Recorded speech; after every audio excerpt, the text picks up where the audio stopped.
Good morning! So, it's Saturday morning and nag-market tayo. Nakaligo na tayo kasi galing tayo sa market. May mga pulbo-pulbo pa tayo dyan.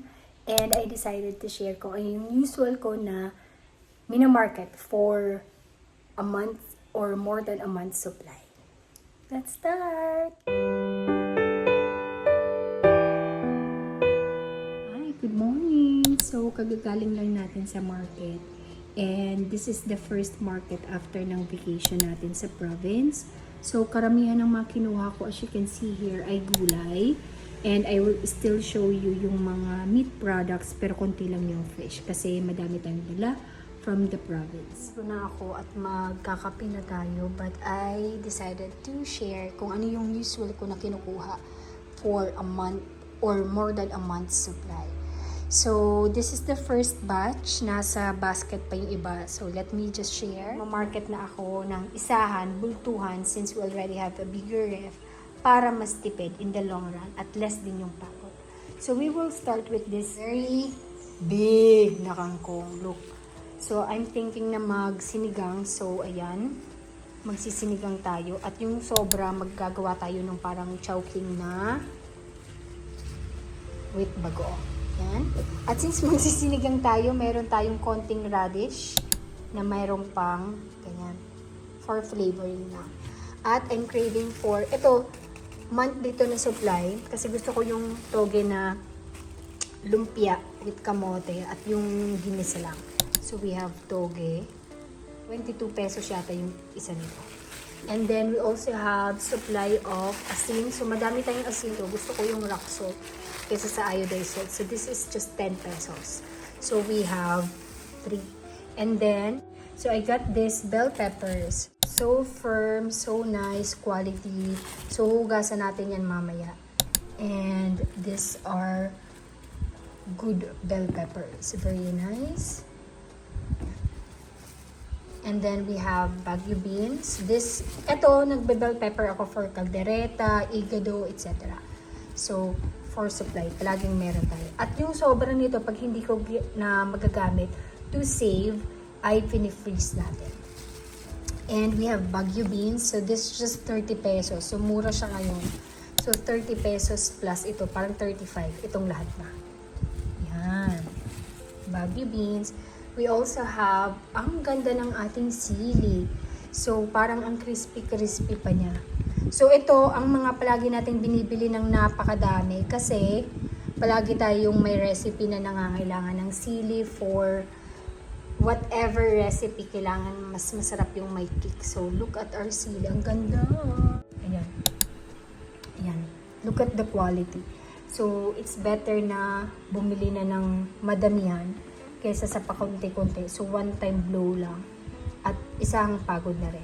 Yan. Ang ganda ng sili natin. I can't get enough. So, among this pile, ito yung best buy ko ngayon. At ito. And then, we also have, of course, ito. Yung red na sili. Kasi, kailangan natin to sa mga seasonings. Yan. Yan. So, meron pa tayong natirang carrot sa ref. Nag-survive siya ng isang buwan. So, bumili lang tayo ng extra for, eto pa nakain to ni Pika, for caldereta, maglulumpia tayo ngayon. So, meron tayong lumpia Shanghai. So, kailangan natin ng extra. So, I think I still have 4 na ganito din. So, this is just an additional supply. And, palagi tayo may isang pipino for whatever na recipe. Like, pwede pag may inihaw, sausawan. Mostly, gumagamit tayo ng pipino for sausawan. Yan. Maganda din yung quality nito. Mas gusto ko bumibili yung mga parang hindi yung talagang pang export quality. Yung mga normal talaga na itsura ng pipino.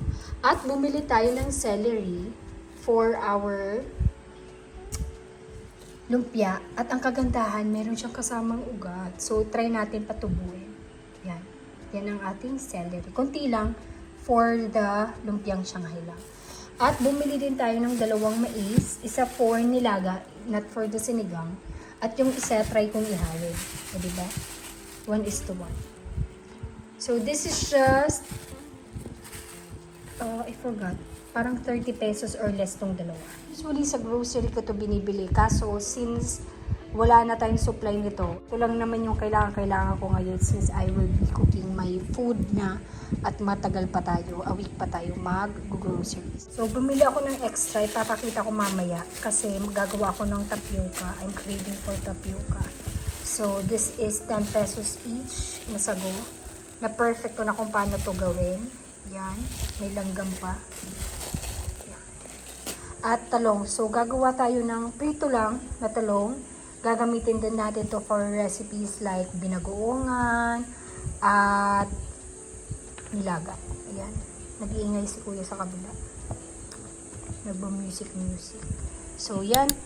Minsan, madami akong nakukuha na talong. Ngayon, ito lang. 2, 4, 6, 7 pieces. Depende kung ano yung recipe. So, for now, yan lang. At ito yung binili ko na magagandang okra. Ay, no, not okra. Ampalaya. Look at that. So, ito yung sinasabi ko na mas gusto ko yung binibili yung mga ganito, yung medyo deformed. Naturally born na pepino. Ay, ampalaya gulay. Okay na yan. May konting damage. Yan. I like this one so much. So, isang tindahan lang yan. So, we have ampalaya. Ang gusto ko lang nito, it's either ensalada or yung may itlog. So, yan. At tumatagal yan pag nasa ref, tas ilalagay mo sa container. We also have cabbage kasi for either walang pechay na maganda, so cabbage for either pansit or nilaga. So ganyan, palagi tayong may cabbage na at least isang ganito. Kumuha din ako ng 2, 4, 6 na patatas. So pag tinatago ko to, hindi ko lang yan nililinisan as is yan, hindi ko tinatanggal yung dumi para mas mag-last sila ng matagal. At nakalagay lang yan sa basket. Meron din tayong prutas. Madami tayong prutas. First is this. Ito, ang ganda ng ating mangga. Look at that size. Tama lang. So, ang ganda ng ating mangga. Meron din tayong saging, Pika's favorite. Gusto ko rin to. Gusto ko tong klase ng saging na to. Si mami ang gusto, senyorita. Ako, ito yung gusto. Yung malalaki. At meron din tayong egg na binili. So, 10 to is 7 pesos each. Tama lang yan. Minsan magpiprito, minsan kung ano, minsan nilalagay sa noodles. Yan ang ating first batch. Ibinili din pala ako na sitaw, balatong tawag nito sa amin. At this one, 5 na itlog na maalat. So, dito natin lalagay mga gulay. Yan.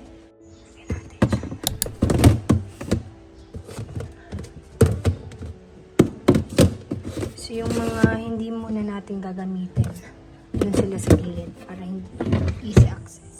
Okay, so this is the second batch. Ito na yung last natin sa gulay. And we will start with this. So, I bought 3 tigti 10 pesos na malaki na lumpia wrapper kasi for toge and lumpia Shanghai. Bumili din tayo ng 4 na nyog. Yan. Yan, pinakinggan pa natin yan. 4. At I will try to make puto. Tayo may ganito. Kamoting kehoy. Yan, dalawa lang. And then we have kamote for toge and random na prito. We have 5. 5 lang yan. Yan, 1, 2, 3, 4, 5. Yan, tinutulungan ako ni ate pumili kanina. Sabi ko, ate, ako na lang. At ito, mix na hinog na at hindi pa hinog for giniling I forgot the name. Sapot at kung ano na pa. Yan. Saging na saba. Dito, madami tayong sibuyas. This is for 1 month. And then, back up na bawang kasi madami pa tayong natira from last month. Meron tayong isang patola. Ito na yung pinakamaliit at pinakamagandang quality. Meron din tayong 2 papaya for either ginataan at ito yung tinola. Tapos, yung mustasa, kay ate ako suki na yung binilang ko ng sili. Doon na lang ako bumili ng mustasa kahit hindi siya kagandahan. Look. At madami tayong kalamansi, as you can see, kasi madami tayong dala na fish from the province. So, magkukusido tayo. Yan yung aming go-to na sabaw sa probinsya. Kusido for the kalamansi. At marami tayong melon, another fruit. 3. So, papahinugin natin. So, this is 40 pesos each. 35 pala. 35 pesos each. At, ano pa? Bumili din tayo ng langka. This is 30 pesos. Palagi akong bumibili ng langka doon. So, another fruit. At itong buto, nilalaga ko yan. Kasi masarap yan. Tadam! At bumili din tayo nito. So, this is for the fish, yung bangus. Bumili ako ng bangus. Munggo, ito yung fish mag-crave. Tapos, as I've mentioned, since hindi pa tayo makakapag-grocery, usually itong mga to sa grocery ko binibili. So, bumili tayo ng pamintang buo, miso for the bangus. At ito yung sinasabi ko na binili ko na. Ito yung una kong binili, kaso parang kulang siya. Kaya bumili pa ako nung extra na pinakita ko kanina. Yan. Aswete, ginagamit ko to for random. So, tanghon, ano pa, I forgot. So, yan yung mga ginagamit natin. Din tayong miso paste. Yan. Kung binili, this is 10 pesos each. Kasi ito yung binili ko sa, pareho ba? 10 pesos din to. So, yan ang gagawin. Hindi naman ito lahat kasi ang dami yan. Stock natin yung iba. I got this basket sa province pa. So, dito ko nilalagay yung mga ganito. Yan. O, diba?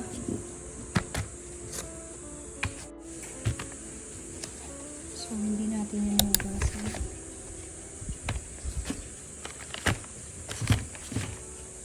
Yan.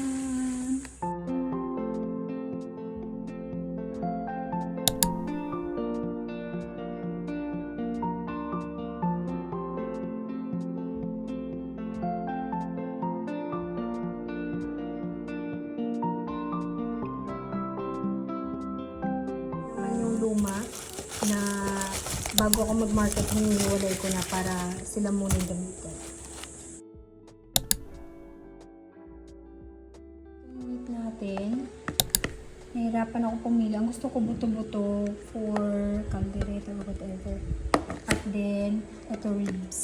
Yung isa, ayan, gagawin nating nilaga. At kukuha pa tayo sa liero. So, ito, store natin. Tama na yung for nilaga. I just want yung may taba na part. So, this is from Liempo at yung buto-buto. So, next ay ito, mascara at pata. Bumili tayo ng pata. Yung half lang this time since malaki naman siya. So, yung itong buo is pata for crispy pata. I'll just link yung ginagawa ko, paano ko siya gawin. Ngayon, first time ko gagawa nung barbecue na tenga. So, these are all the meat. Ito yung lempo, ito yung buto-buto with ribs. Ito yung hiniwalay ko na para sa mas madali ko siyang gilingin. So, ito yung gigilingin natin for Shanghai. Ito yung paa and yung tenga for magbabarbecue tayo. And yung crispy pata. And then, I already have here yung chicken. Yung chicken, nakaiwalay yung wings. Ay, mix yung wings, thigh part, at yung paa. Para pag nagto, isahan na lang. Yan din. Wings, thigh part, and paa. So, yan. Ang ating pork and chicken edition. Tayong bangus na binili. So, dalawa to. Yung isa, pinahati ko ng ganito kasi gusto ko yung magsabaw. Yan. The belly. And then, ito naka-separate. Parang dying style kasi gagawin ko siya na parang barbecue. Yung nakita ko sa IG. And then, yung isa, o yung other parts, binabad ko for prito. So, yan ang ating bangus. Yan. Last sa seafood ay ang ating mga pusit na kapartner ay ang niyog. So, ginataang yung pusit and mag-back up na tayo ng isang lalagyan na disposable. Yan. So, this is very nice and fresh. Hugasan na natin ang ating mga prutas. So, nandito na sila. Ini-air dry ang ating mga mangga. So excited. Naugas na. Yan, tatago na natin. Yung nakalagay na rin dito sa ating lalagyan. So, itong lalagyan na to nabili ko sa Baler. But this one is from the Prophet. Iwan pa pala tayo. So, bumili din tayo nito. Uling, naka-hold for 10 pesos kasi mag-ihaw tayo. And ito yung ginagamit namin sa probinsya cups na puti. So, this is a very nice soft na sabon.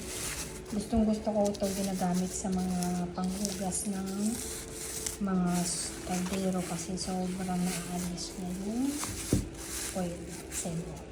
Yan. Uling and cups.